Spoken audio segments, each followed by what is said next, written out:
Welcome to the ADHD Women in Business show. I'm Lana, And I'm Becky. and in true ADHD fashion, we're latecomers to the party. Both of us run successful businesses, and we're exploring how ADHD is probably our superpower. Now, we can't be the only ones on this journey, and you are very welcome to join us as we discover more about ADHD, women, and business. And remember, we're experts in our own experiences, not ADHD experts. I help women in business to implement the right tech at the right time. And Becky helps implement the sales process that works for you without any sleazy tactics. We don't have all the answers on ADHD, which is why we're sharing our thoughts and discoveries with you.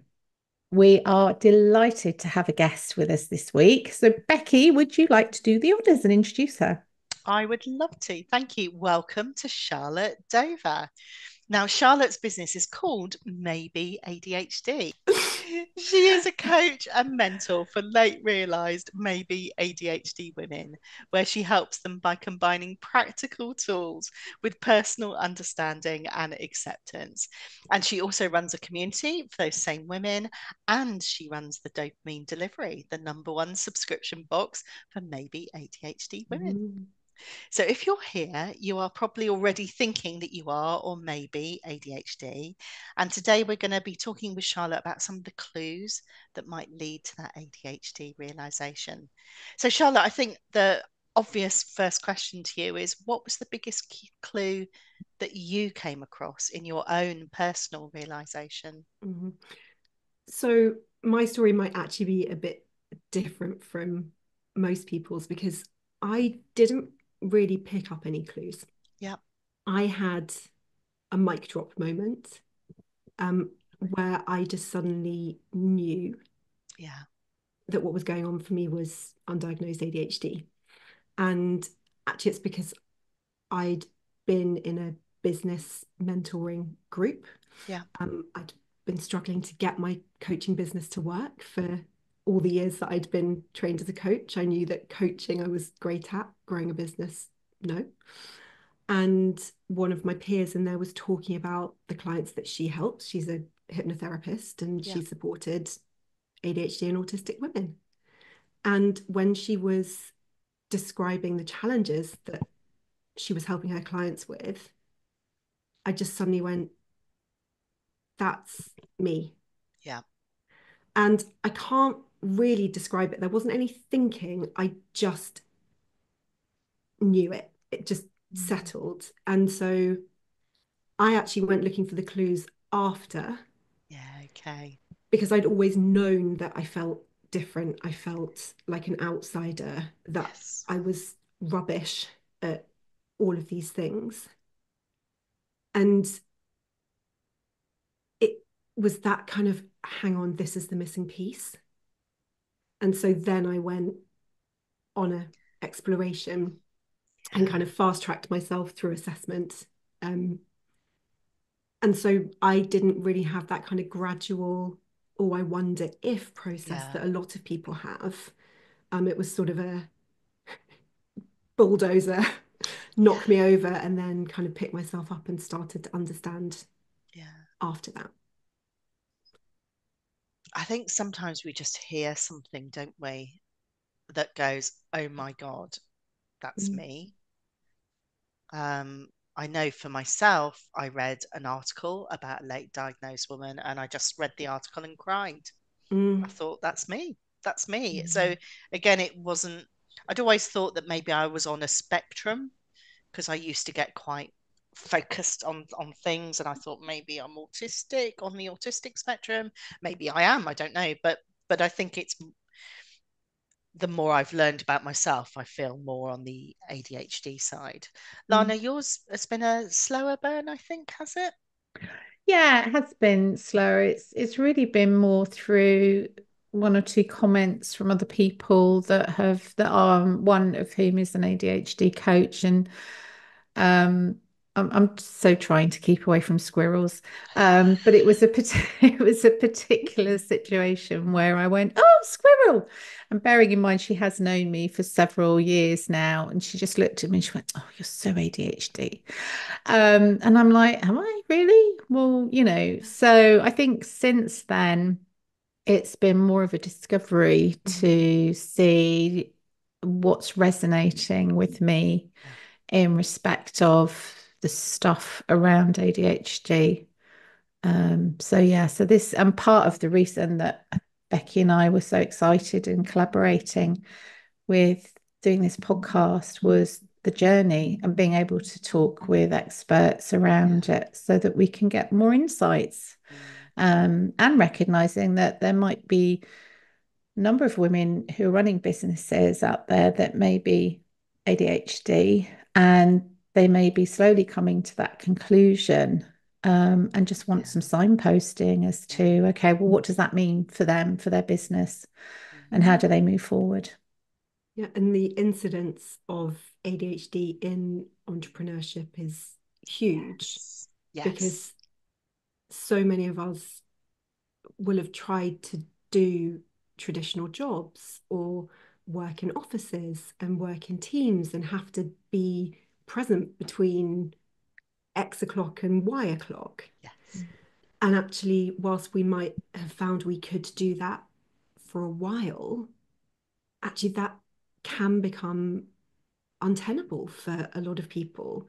And so it isn't that we have always wanted to be self-employed, we've always wanted to be entrepreneurs. It's that we can't cope with the way that the workplace demands us to be. Maybe slightly different now. I've been self-employed for several years, so who knows? I hope it's different. But actually, I know it's not because of the clients that I work with. But we find our way into self-employment because we're not in a job that can actually support our needs, but we don't know how to explain that. I think you're so right there. You're so right. So that for me is just thinking about the clues of ADHD. That's one of the big clues, isn't it? That we're not thriving in a workplace, even though we're capable of doing the work. Yeah. And often actually really good at doing the work as well. I personally, every ADHD woman that I've come across is a superstar. So yeah.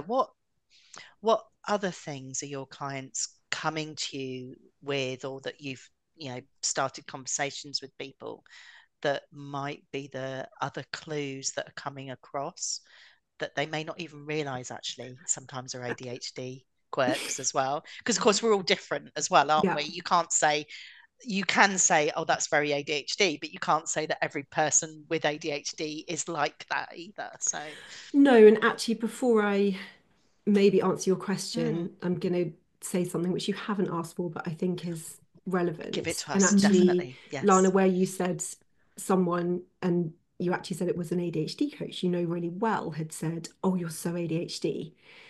This has become a trend in the world. People are going, oh, I'm being so ADHD at the moment, or oh, everyone's a bit ADHD. And a lot of people get really cross about that because it's really devaluing people who are really ADHD. However, I mean, it's not ideal, right? But we're all humans and we all have human behaviors. Yeah. And every single human at some point will do something like go from a downstairs room to an upstairs room in their house to get something and forget why they've walked into that room. Yeah. Everybody does it. Yes. What doesn't happen, and this is a true story because I have counted, is doing it 12 times in a row until I finally managed to understand what I was going for. Because even going from my kitchen, the stairs go up from my kitchen to my bedroom, like it's one staircase and I'm there. The messages my brain was receiving from things around me, like something that was on the stairs, or oh, noticing a crack in the paintwork as I went up, or oh, I should hoover the stairs. Oh, by the time I got to my bedroom, 15 steps away, it's gone. Yeah. And then you have to go back down, go, okay, where was I? What was I doing? What was I trying to do? So a lot of the challenges that we experience as ADHDers are human experiences magnified. Mm-hmm. So it can be one really hard, I think, to be able to say, I'm struggling with this thing, because you logically know that everybody does it. Mm-hmm. Yes, thank you. So it's hard for Yes. us to maybe realize that this is actually an ADHD trait because we're hearing, oh, everyone does that. Yeah.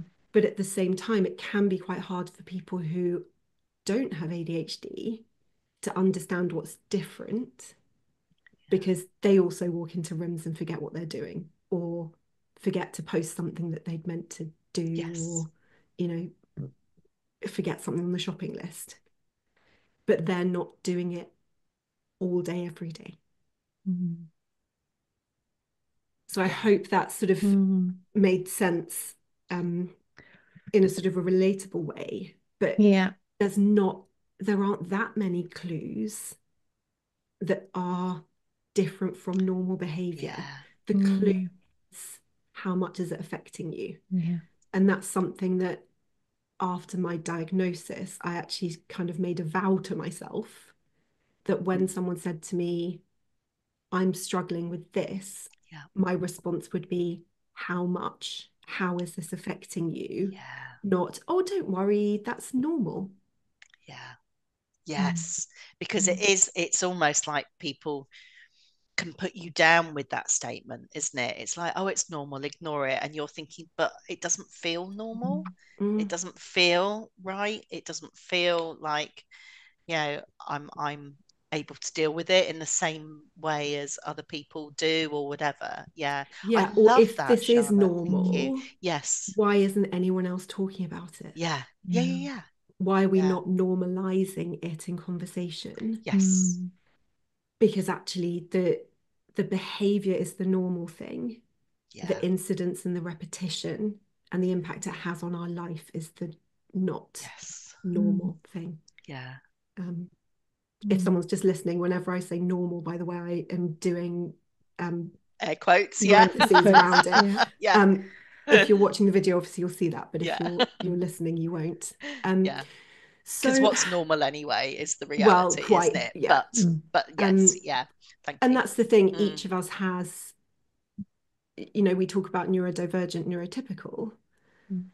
Actually, typical is only science's best guess of how the human brain optimally works. And ultimately, it's probably the one thing we will never understand completely, no matter how clever we are. But there isn't necessarily one typical way of being. So we're all kind of different neurotypes. It's just that we're sort of in categories of behavior patterns, which I think can feel really comforting to people who felt different all their life. Yeah. Um, I wanted to ask something that I guess is kind of controversial, really, because I know in previous episodes, Becky and I have talked about the possible pathology and pathologization or the medicalization of ADHD. Do you feel that it has a place, that we should be moving towards that? Or is actually this is around a parameter of behavior, which for some people, as you just said, the repetitiveness of it and the frequency and the intensity might prevent them from feeling that they are comfortable with that. What's your thoughts really around this sort of push towards the medicalization of ADHD? so very interesting question, because I'm not sure that I have even really considered this, because I sort of live in my own little bubble, because I have to protect myself from all of the stuff around, otherwise I would get nothing done. But I think the reason that there is a drive towards medicalization is because there literally is medication which does help the majority of people who are neurodevelopmentally ADHD, because it does actually change how those neurotransmitters are created and processed in the body. And correctly, these are medications which are heavily regulated. Yes, of So course, of if course. we're going to be able to give people access to stimulant medication or non-stimulant medication, it's still regulated. It has to be medicalized.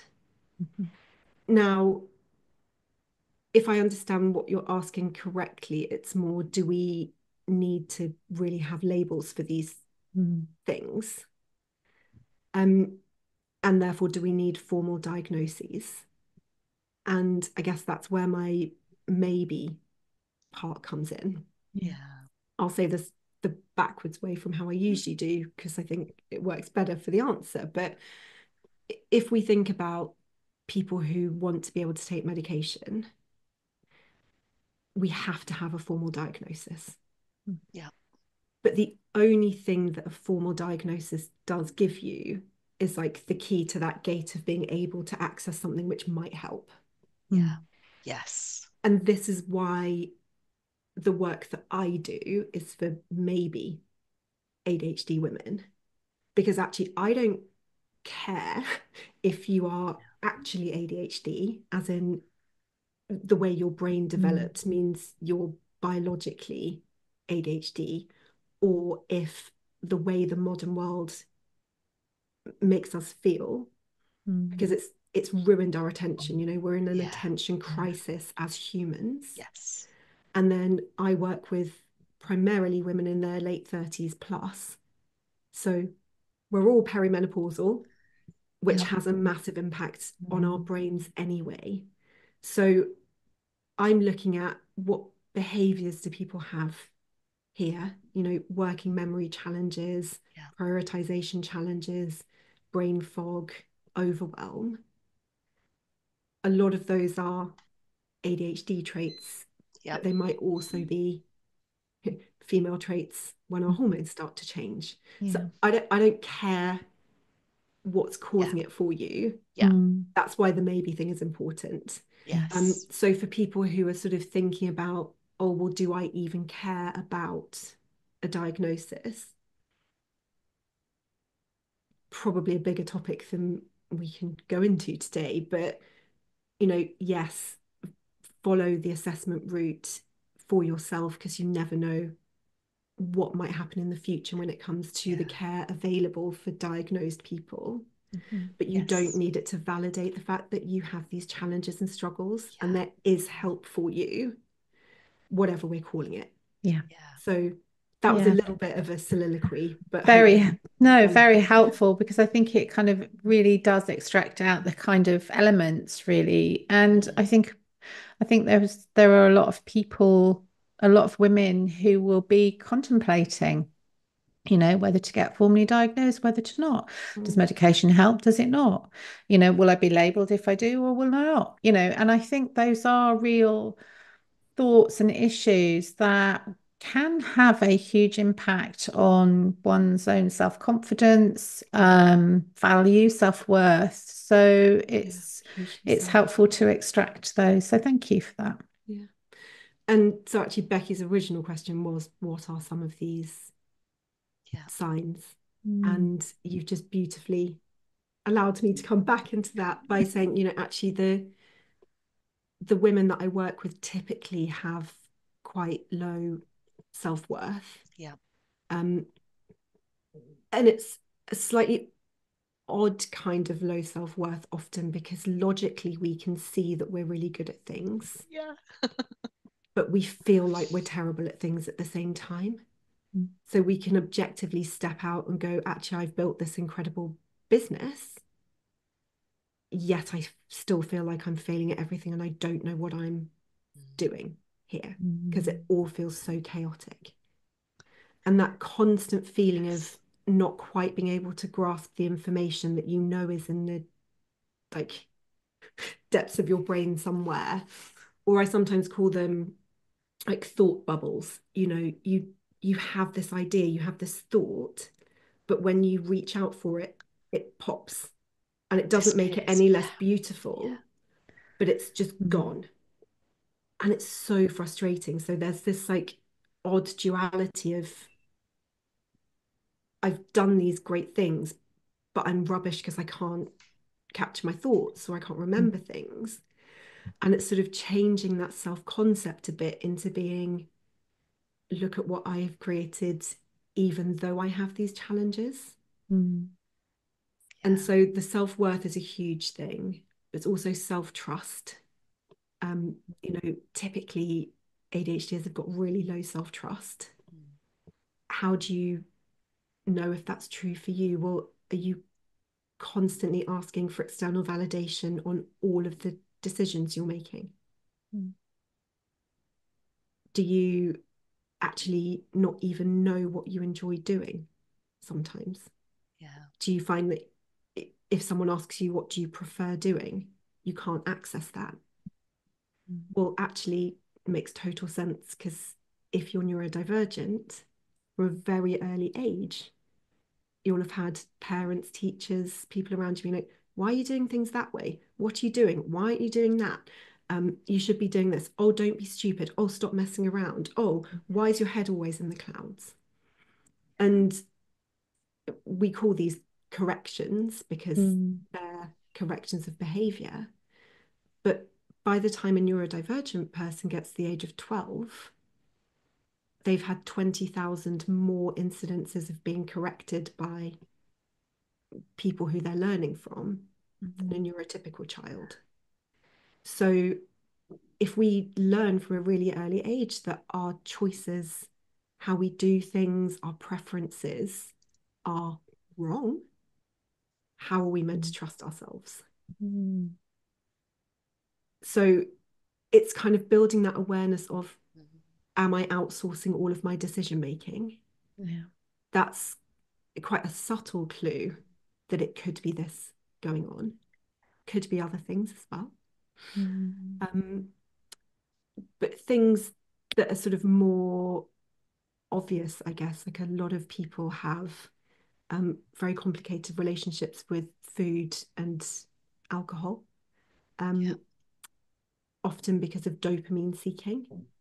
So I've had a really complicated relationship with food for self-soothing and also celebration, instantly going to that, like, oh, how can I get dopamine? But it means that I've struggled with my weight my whole life. And I've known that I had disordered eating, but I was like, I don't think I've got an eating disorder. But you don't know what else to call it, because you're like, I literally can't stop eating this family-sized bag of crisps and pot of ice cream, even though I consciously know I must be full, but still needing that stimulation, usually because we're unhappy in other areas of our lives. Having very extreme moods, again, at one point I was convinced that I might be bipolar, because I didn't understand how I could feel so happy and so low so closely together. But actually that's because a lot of the non-extreme emotions for me are very, very hard to identify. So again, another kind of, you might not really think about this as a symptom, because I mean, I'm not focusing on the disorganized, late, whatever, we know that those are typical time management challenges. But that sort of disconnect from how we're really feeling. I love the feelings wheel. I mean, it has its limitations, but it's very, very, but it's very, still very useful helpful. to me. Very, very helpful. Yeah. It's obviously based around the 5 core emotions, but it's, a lot of us are very disconnected from how an emotion feels in our body. So we don't know how we're feeling. So actually, for me, when I feel a strong emotion, I cry. Except I'm not really crying, it's just tears come out of my eyes. And we're taught that crying is for sad. But what if your experience is actually crying just means I feel? And so when people are saying don't be so emotional, well, actually, maybe you're not being so emotional. It's just, this is how your emotions show themselves Show. rather than grinning when you're really happy. Or Yeah. and there are all these sort of subtle, confusing things that, because no one's really talking about them, we just think we're either a bit weird or it must be normal, therefore we don't make a fuss about it. Yeah. And a big thing with emotions is RSD, so rejection-sensitive dysphoria, which, for anyone who hasn't heard of that, is the experience of feeling rejection, criticism, almost like a physical pain. Yeah. So it can feel like someone's words have literally sort of like gut punched you. Might feel different to you. That's how it feels for me. Um, and no one, again, this comes back to the human versus ADHD. No one likes rejection. It doesn't feel good for anyone, but it doesn't physically manifest for everybody. Yeah. And sometimes even someone not responding to a text when you can see that they've read the message, that can feel painful because it's confusing. And then we go, sorry, Charlotte. no, I was just saying, then we criticize ourselves for being so upset about something so small, but it's because our sort of rejectionometer is really dialed up. It's heightened. So Yeah. Yeah. Well, I mean, it really was, it was resonating for me when you were talking about that in respect of women who run businesses, because the reality is that we quite often, we get the no's. If would you like to work with me? No. So that's quite a lot of emotional energy to manage when you're self-employed, when you're running your own business, when you are responsible for bringing work in, and finding people that connect that you would like to work with. Um, I know from my own experience, it took me a very long time to accept that somebody's no isn't a personal offense or affront to me. It's simply either we're not the right fit, or it's not the right time, or they need more information to come to a decision. Yeah. But those very first experiences of being in business, I can remember going over to see my parents in tears and saying, I'm just a failure at business. I can't do this. I'm really rubbish. I'm this, I'm that. And what was helpful, although also painful to hear, was my mum saying, oh, for goodness sake, get over it. It's nothing to do with you, you know. And that was kind of almost felt like a double whammy. It's like, not only have I just been rejected, but now my mother's saying, it's being completely unsupportive, but yeah. but but Yeah.